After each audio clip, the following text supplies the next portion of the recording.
Welcome to the Cause Effect 4.0, the podcast where we explore how bold ideas, innovative technologies, and community-driven efforts are reshaping our world.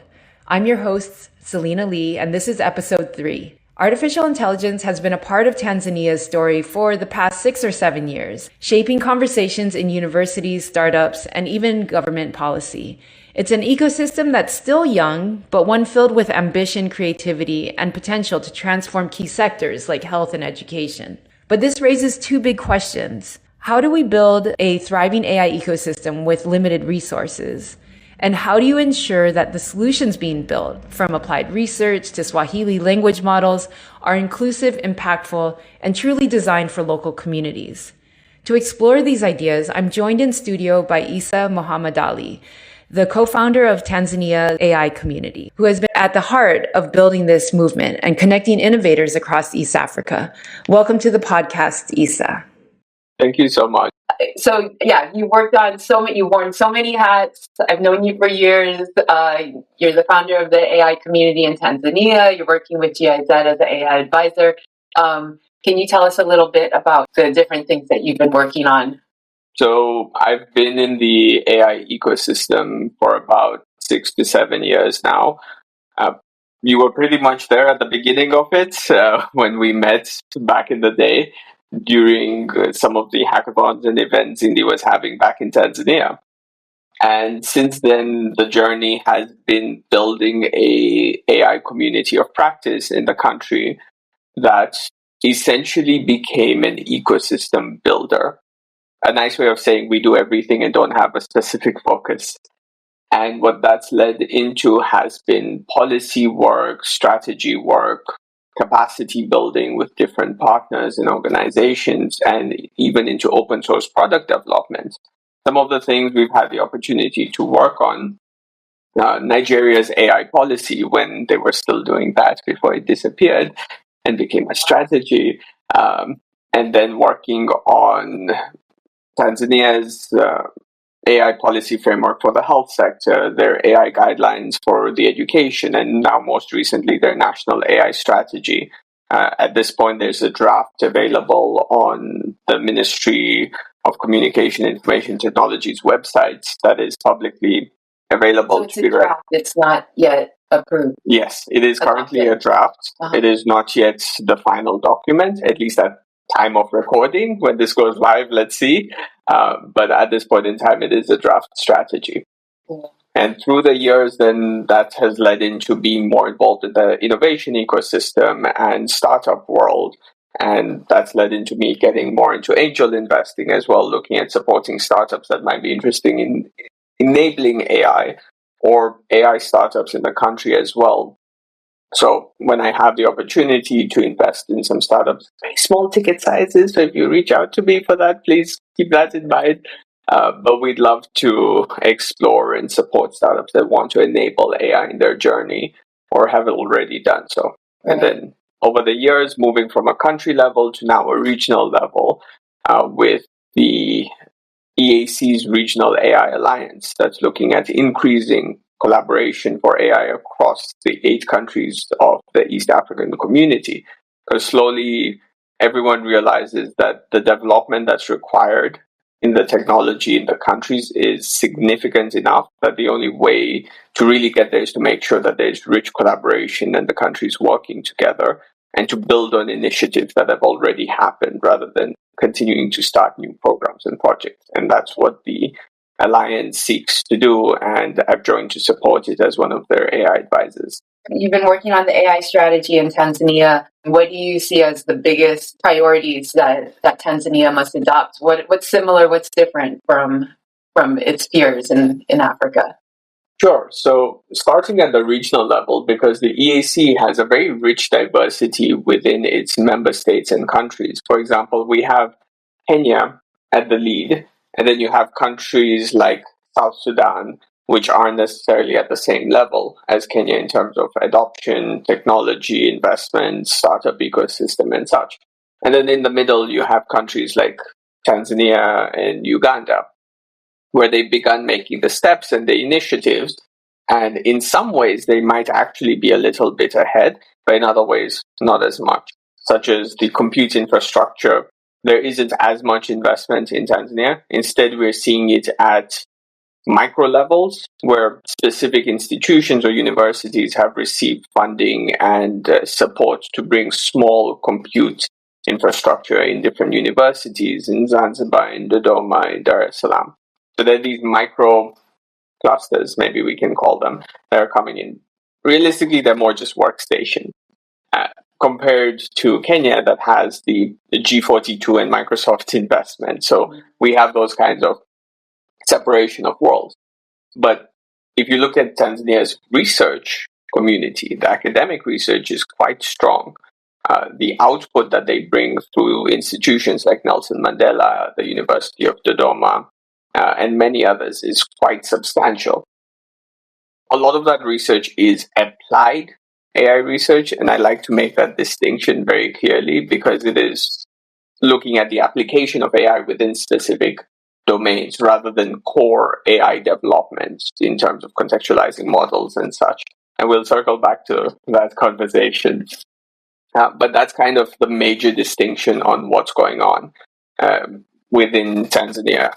What do you think? I mean, you talked a little bit about infrastructure. I mean, there's also the talent. There's also, I mean, the research that's happening at the universities. What do you think is the actual pathway? What is most important for Tanzania to actually develop?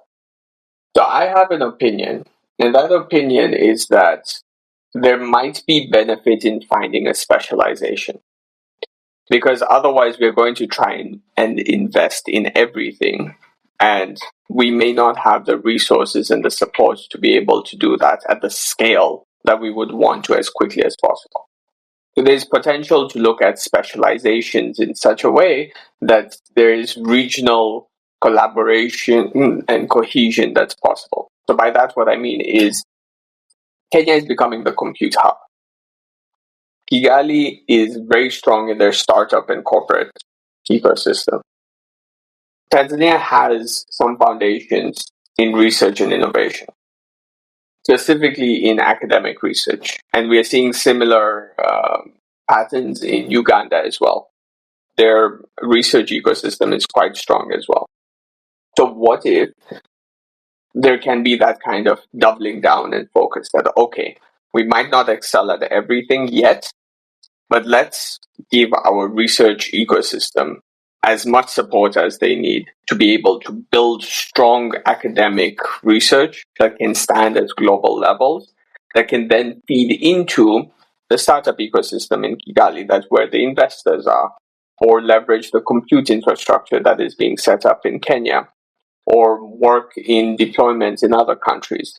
So that kind of specialization could be very interesting. And we did recently launch UNESCO's AI readiness assessment for Tanzania as well, that goes into a bit more detail on all of these areas. So finding that specialization could be an interesting way forward to focus the limited resources we have. Yeah, that is an interesting vision. That's a nice vision for East Africa and AI. What do you think is actually the appetite in the people who, the decision makers that are there, who would have to make the decision to double down on these different specializations? What do you think is the appetite or the potential to actually coordinate? It's there because they realize the potential that exists. They've seen the potential for funding that's there, and there is the obvious competition in some ways that exists to attract funding within specific countries and areas. So the appetite is largely there. It will take a focused effort to bring it together because there will always be, let's call it, competing priorities. Because the conversation with AI always comes to, should we focus on basic digital literacy? Should we focus on the basic infrastructure? Should we start looking at compute infrastructure? So there will be that coordination of efforts that's required, especially with cross-sectoral technologies that can be applied in so many areas. And everybody, private and public, is looking at how to best take advantage of it. And if there aren't coordinated efforts, then we're going to see small investments in different areas rather than... Yeah, you had talked a bit about whether or not AI is actually being original, research in AI is actually being developed in Africa. Where does that fit into this kind of vision? And then also, what role do the universities have to play? And are the universities actually preparing the ground for this type of AI research? Not yet. So I like to make the distinction between applied AI research and core AI research, essentially, which is with core, we're looking at developing the technology in of itself within our context. And this can be creation of new model types, creation of synthetic data preparation methods, exploring more low resource, low data, low compute methods for building systems and models, versus applied research, which is let's look at the models that exist and how do we adapt them to our context for the purpose of solving this specific problem. Mm-hmm. And these models are models that come out of the United States. Yes. Mm-hmm. And especially because what ends up happening is as the technology continues to develop, we have this abstraction that occurs where back in the day to do hardcore machine learning, you need to know the statistics behind it. You need to know your probabilities, your mathematics. These days, you call a scikit-learn or a TensorFlow package. Within 3 lines of code, you've done machine learning.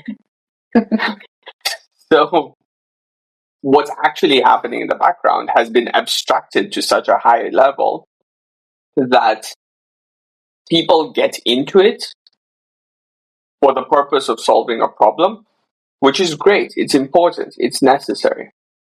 But now we need to go to the next level, which is understanding the mathematics behind it, how it operates, and how we can start adjusting that for our context.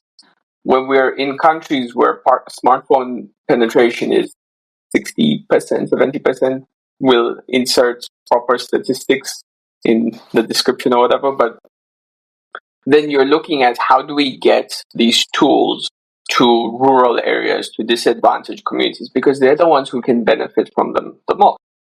But to do that, we need efficient systems and the models that are embedded within them that can function on data that has never been seen in the first place, because those groups aren't necessarily digitalized yet.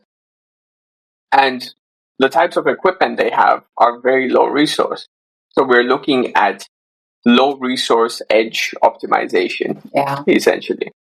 And that's not necessarily research priority everywhere. Yeah. So like the tiny ML community is one that should be significantly larger in our regions. Mm-hmm. We do have small groups that are coming up, and we see at the continent that there are groups that are now exploring this, the likes of Lelapa and Masakane and the Indaba that are exploring building local systems, and the Incuba LM, a small language model. While everyone's hyping around large language models, it's like, but would this actually work for context? Yeah. And you have countries that are investing in the development of large language models without realizing that they don't necessarily have the infrastructure to run the language model themselves.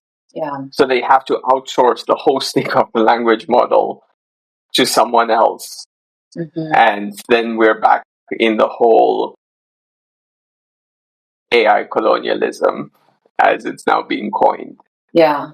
And so you talked about the large language models. Have you looked much into you speak Swahili, so have you looked into how the language models are performing? And also I'm curious about what are the impact on the local communities of developers and also users of AI products, like whether or not these models are performing well on local languages. Largely what's happened is, as Swahili language modeling has gained traction over the years, the biggest data sets and language corpuses have been based on Kenyan Swahili. Mm-hmm. And if you come to East Africa, that's something that's a big deal for us, because there's a lot of identity in language. And what that has meant is the models or the language hasn't been fully transferable yet.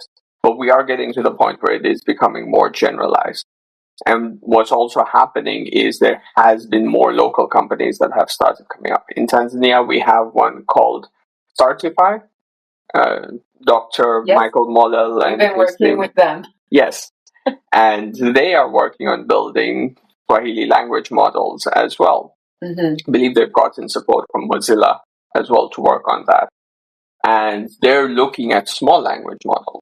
And I believe he said atomic language models as well.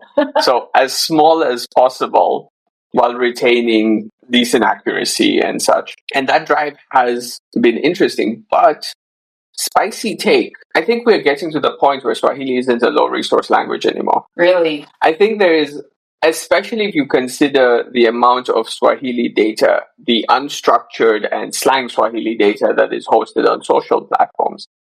Facebook, Instagram, primarily being the largest social platforms in use in East Africa. Yeah. And then Twitter/X, which also has some level of usage. So standard Swahili and its slang and online usage, I don't think we can really consider it low resource language anymore. Instead, we are seeing a rise of interest in more local languages, cultural and tribal languages that exist, and how do we now start bringing their representations into language modeling. In terms of the usage of them, most companies that are leveraging language models are using the big language model. And the people who are accessing these language models are likely to be people who understand and speak both Swahili and English. Okay. Because they're accessing these systems through mobile apps and through smartphones. So there's a good likelihood that there's some level of expertise and experience in both languages. What this means is the pure Swahili ability isn't really being stress tested enough because it isn't being put in front of someone who only knows Swahili and their tribal languages and such. And especially in a country like Kenya, predominantly Nairobi, where it's much more common for someone to have a very strong mastery of English and Swahili as well, compared to a country like Tanzania, where it's much more likely you will find people with basic English skills, but not to the level of professional communication ability. And what has been the impact that, right, in Tanzania, there are many people who don't necessarily speak English, but are technologists, are builders of AI solutions potentially. How is it impacting them? Like, what has to be done, or what does that look like, actually? Well, first, we need to either acknowledge or agree on the fact that we still don't have widespread AI usage and adoption. That, yes, Gen AI and language modeling has made it a lot easier and more accessible, but it's not yet at the point where every application you interact with has a language model embedded into it. At least not local ones. At this point, the big tech, all of them have some language model somewhere or another. But localized applications haven't reached that point yet. A lot of them are still logic-based. So a lot of the AI application and usage is still very much prototype level or MVP, where they're still putting it into market, understanding what are the implications of it. Some companies have gone to the extent where they started out with the language side and pivoted away from it because they realized as a business case it wasn't viable. And they've gone from the AI back to the logic. Yeah. They'll circle back eventually, but for now, and that has made them as a business more viable. You're plugged into the startup ecosystem in Tanzania and Africa. It is hard to build a startup in Africa. What are the realities? How do you see the startup ecosystem supporting or facilitating the adoption of AI? Is it possible? In a very different way. Because of AI, there is no better time to be a startup. So far, this has been the best time to be a startup because of AI, as long as you're not using AI or your product. Okay. What that means is AI has enabled rapid prototyping at a speed never conceivable before. Yeah. The speed at which you can go from idea and concept on a paper napkin to a functional user interface you can put in front of a target customer and say, does this kind of work? Yeah. We've never been at this kind of speed level. And it's only going to get better until you try and actually use the AI within your product. Then everything gets more complicated. But for stuff, Why? because then you start facing the data issues, the regulation issues. You start facing the return on investment questions. Can this be done without AI? Does it really need it? I'm an angel investor. The moment someone comes and tells me they're using AI, I get a lot more critical around the conversation and what's happening, because I'm like, okay, now I need to understand things a bit better. I need to understand where you're getting your data from. Do you understand what you're talking about when you say you're using AI, or are you throwing a language model at this? Have you considered the issues of liability, compromise, of all of the potential issues that can come into place? And then the time and resource as a startup will be invested in the AI. Could that be better put somewhere else? Especially in our settings where there aren't that many resources available in the first place. Like, capital isn't as free-flowing as other places. And the problem with African startup markets, equity doesn't have enough value yet. Yeah. Why do you say that? We haven't seen enough exits. We haven't seen enough raises to be happening. We have a few great examples here and there, but it's not to the point where you can go to someone and say, hey, what if I give you 20% of sweat equity and let's work on building this in the next 2 years? The value of that isn't been proven to be realized yet. Yeah. And especially when our markets are less focused on valuations of companies and more focused on revenue generation. We're looking for sustainable, linear, maybe not linear growth, but consistent growth companies rather than exponential. Yeah. It's not about the user base. It's more so about how much of that user base is retained and is actually paying. We can't do the let's eat losses for a couple of months or years. Many years. Yes. Before we can become profitable. Yeah. Typically, the types of startups we're looking at, the projected runway for profitability is maximum a year. Yeah. We rarely see anything that goes multiple years. Yeah, and that's why the long-term investment into embedding AI into your product, it just doesn't make sense. It actually cuts into your ability to get profitable in those first 12 months, which is needed in the African startup ecosystem. Yeah. Unless there's of course, there will be exceptions where there's a very strong use case and viability. But then what we're seeing is that those are still leaning towards old school AI, machine learning, credit scoring, that kind of stuff, rather than the Gen AI things that are being talked about. Because even the sustainability of Gen AI is a big conversation.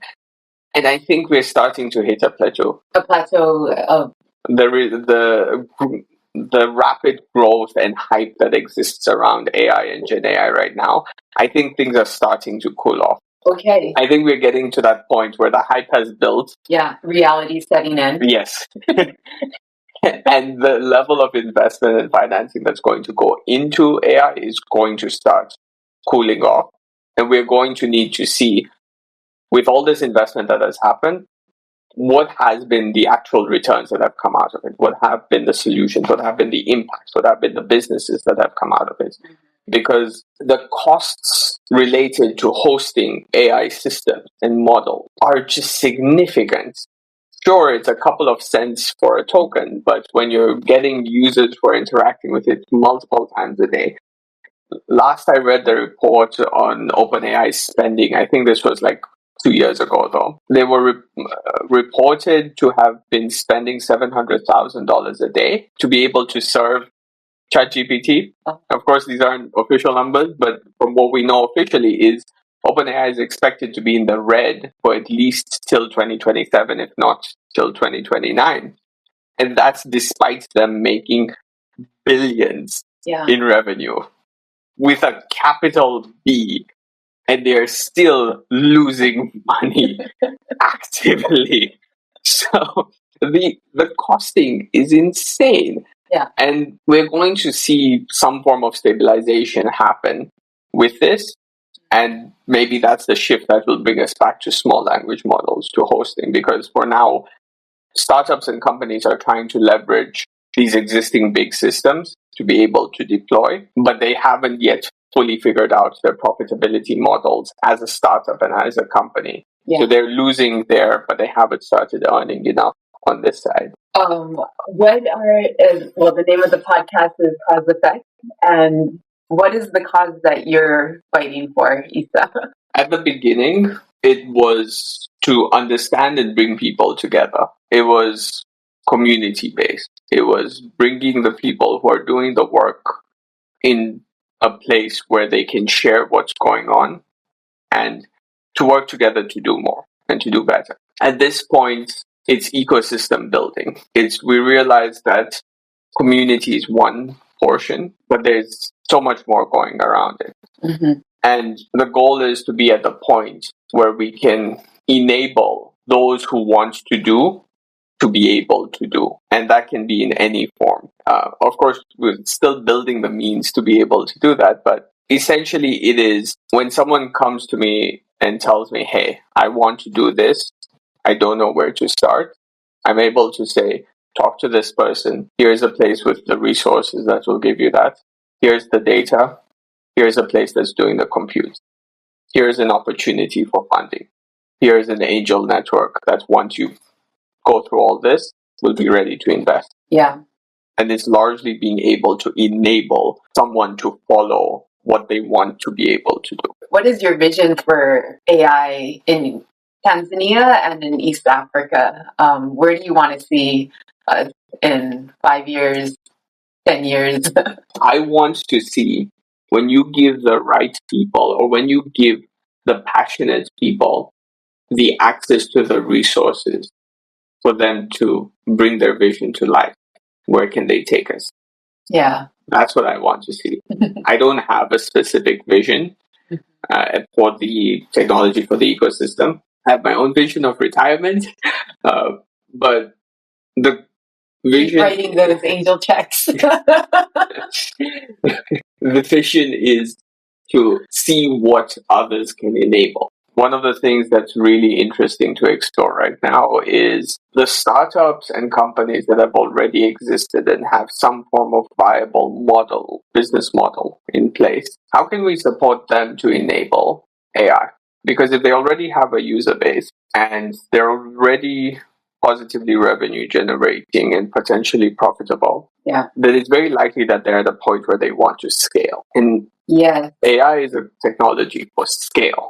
Yeah. Not really at small cases. It's more for serving masses. The way I look at it is AI is a technology for personalization at scale. Mm-hmm. Because before, let's say, the Industrial Revolution, everything was bespoke. The clothes you got, the shoes you got, everything was handmade to order. But then we transitioned to manufacturing for scale. And when you do that, you can't do bespoke anymore. Everything has to be standardized. Yeah. But now we're getting to the point where what if you could do both? Right. You could have scale, but still personalized. Mm-hmm. And that's what we're starting to be able to do with AI, at least in the digital landscape. And what sectors are you most interested in this sense? Services are going to be the easiest one to start off with, because that's typically where the bottleneck is. As a person, the service I can provide to another person is going to be limited to my time and bandwidth. I am not scalable as a person, but the core services I could provide could potentially be, if to a certain extent they can be automated. That's why we're seeing a lot of success in places like customer service. Yeah. The interesting but delicate places are like education. What if we could provide personalized education at scale at the level of the highest quality teacher available? For those that have already established the small user base, how do we enable that jump? And that jump isn't always about money, especially when they're already revenue generating. It's more about the talent, the skill, the compute, and such.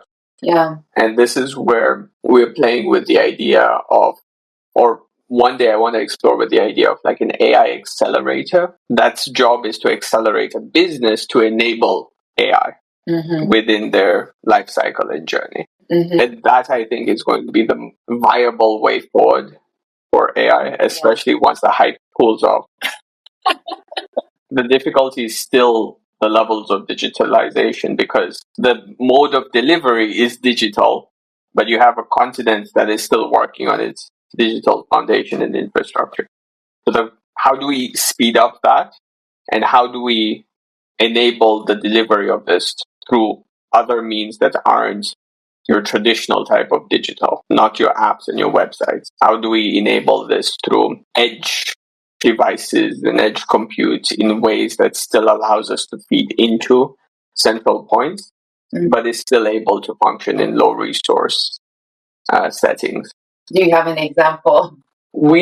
So the AI community was trying to build something. Well, it is building it, an open source tool called Twiga. And it's not yet at that level, but it is kind of moving towards that, where it's a WhatsApp-based tool to support teachers in public schools with day-to-day activity. It's trained on the Tanzanian curriculum.